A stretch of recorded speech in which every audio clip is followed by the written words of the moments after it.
Good morning mga kabakyard. Okay, welcome po uli dito sa ating munting backyard farm na kung saan nag-aalaga po tayo ng iba't ibang mga kahayupan. Okay. So for today's video po ay dahil marami nga tayong itlog dito sa ating mahiwagang aparador, marami po tayong nakasalang. I-share ko po sa inyo kung or ituturo ko po sa inyo kung paano po tayo maninilip ng itlog. Gusto mo saksakin ko nga lang mo, ha? Sige na, seryoso na. Hindi, joke lang. So, kung paano po tayo magkakandiling ng itlog during incubation period. Okay, normally po ginagawa po yan between day 7 hanggang day 10 ng ating incubation sa mga itlog. Okay? So yan na nga mga kabakyard. Ano nga po ba ang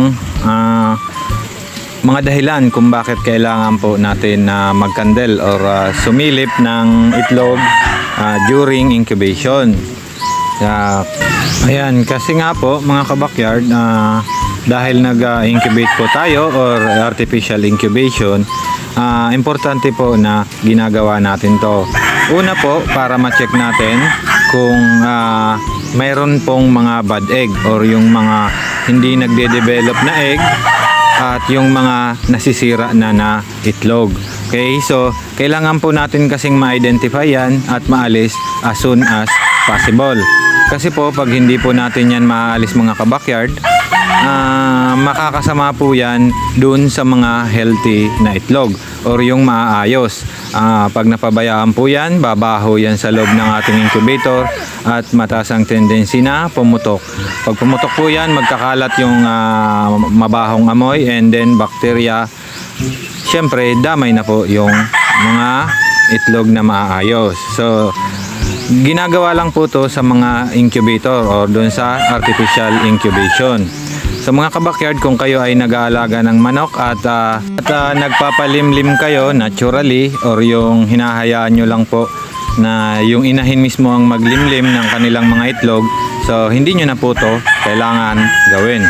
Kasi po yung inahin po natin is alam naman po nilang kung alin dyan yung bad egg at yung mga masisira na. So kusa po nila yan inaalis or tinatabi na para maging safe yung mga itlog. Okay, ito po ay kailangan lang sa mga incubator or yung artificial incubation. Alright? So ayun na mga kabakyard, ano nga po ba ang una nating dapat gawin pag magsisimula tayo or kakandling tayo? Okay, yung una mga kabakyard ay gagawin is siyempre, patayin natin ang ilaw, maghanap ka ng butas, tsaka mo silipin yung itlog mo. Gunggong! Barinig kita sa mukha, eh! Hindi, joke lang po yun mga kabakyard.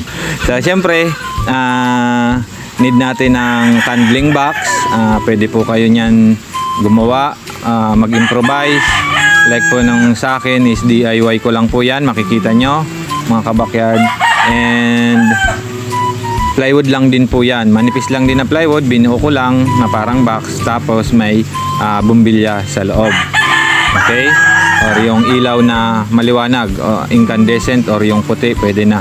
Okay, and syempre kung magkakandling po kayo mga kabakyard, mas maigi po na gawin nyo to sa mga dark rooms or mas maigi gabi, kasi po madilim na yung paligid and kitang kita nyo po ang loob ng itlog pag kinakandel nyo po, especially kung nasa day 7 pa lang po yan, hindi pa ganun kaklaro yung mga ugat sa loob ng itlog. Ayan, kung nakikita nyo naman po, andyan mga kabakyard, ginagawa ko po, iniisa-isa ko yung itlog para ma-check kung alin yung bad egg at saka yung maayos na ang laman.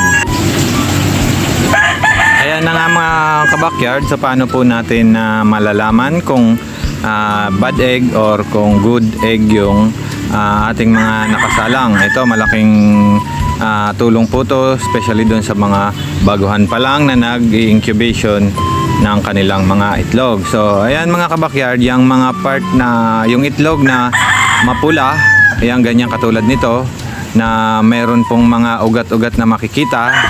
Ayan, ito pa, ganyan din po. Tsaka parang may mata na maliit sa gitna, gumagalaw po yan. Yun po ang mga buhay na itlog. Kasi yung mata na yan, yung kulay pula, yung kulay parang black sa gitna, yan po yung embryo. Yan po yung magiging magde-develop na magiging sisiw sa mga susunod pang araw. So, yung iba naman po na mga malinaw, yung pag sinilip mo is sobrang klaro. Like nito, ganyan, malinaw po masyado, ibig sabihin hindi po yan nag-develop. Kumbaga yung similya po ng ganon ay hindi na develop or patay na pagsalang nyo pa lang. Okay? So mayroon naman po niyang iba yung sobrang dark na agad, maiitim na, is yun naman po ay patay na. Yun po ang sinasabi kong delikado sa ating incubator kasi pag nagtagal po yun ay bumabaho po and then pumuputok. So pag pumutok po yun, damay po lahat ng ating mga nakasalang dyan sa incubator. Okay? Kaya importante po na pag kayo ay nag-incubator, mag-handling po tayo. So ginagawa po ito between 7 hanggang 10 days. Yun po ang pinaka-advisable na araw sa pagka-handling. So pag lumampas na po dyan ng 11, 12 hanggang pataas, hindi ko na po rin-recommend yun kasi malalaki na po yung embryo nun. Hindi na, mas maigi na wag naman nating masyadong iistorbohin kasi minsan sa kakagalaw-galaw, kakalabas-pasok yung paang siyempre lalabas natin yan sa incubator at ipapasok uli. So yun pa po ang magkukos ng pagkamatay nila. So yun po, dun lang po tayo mag-candle sa day 7 and day 7 to day 10. Alright, so yan mga kabakyard.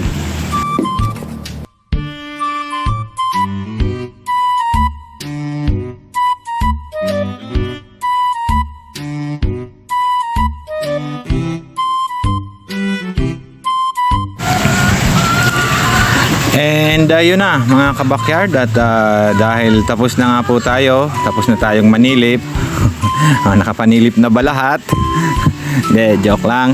And pag after natin, dapat maibalik din po natin agad-agad sa incubator yon. So ayan, kung nakakita nyo po, linabas ko kanina yung mga itlog para i-candle. So ibabalik din po natin agad yan kasi makaka-apekto po yan sa itlog kung magtatagal pa po sila sa labas na wala pong sapat na init. Okay, so yan, sana mayroon na naman po akong na-share sa inyo or naitulong na kaalaman mga kabakyard. And then kung may mga katanungan or may mga hindi po kayo naintindihan, pwede nyo pong i-comment down below.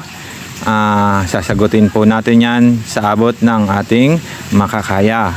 So yun lamang ngayon mga kabakyard, para po sa mga hindi pa po nakasubscribe dyan, please subscribe naman po sa ating channel, Golden Moon Backyard. Nag-share po tayo dito ng iba't ibang kaalaman sa pagkahayupan. Okay, so maraming salamat mga kabakyard and thank you po.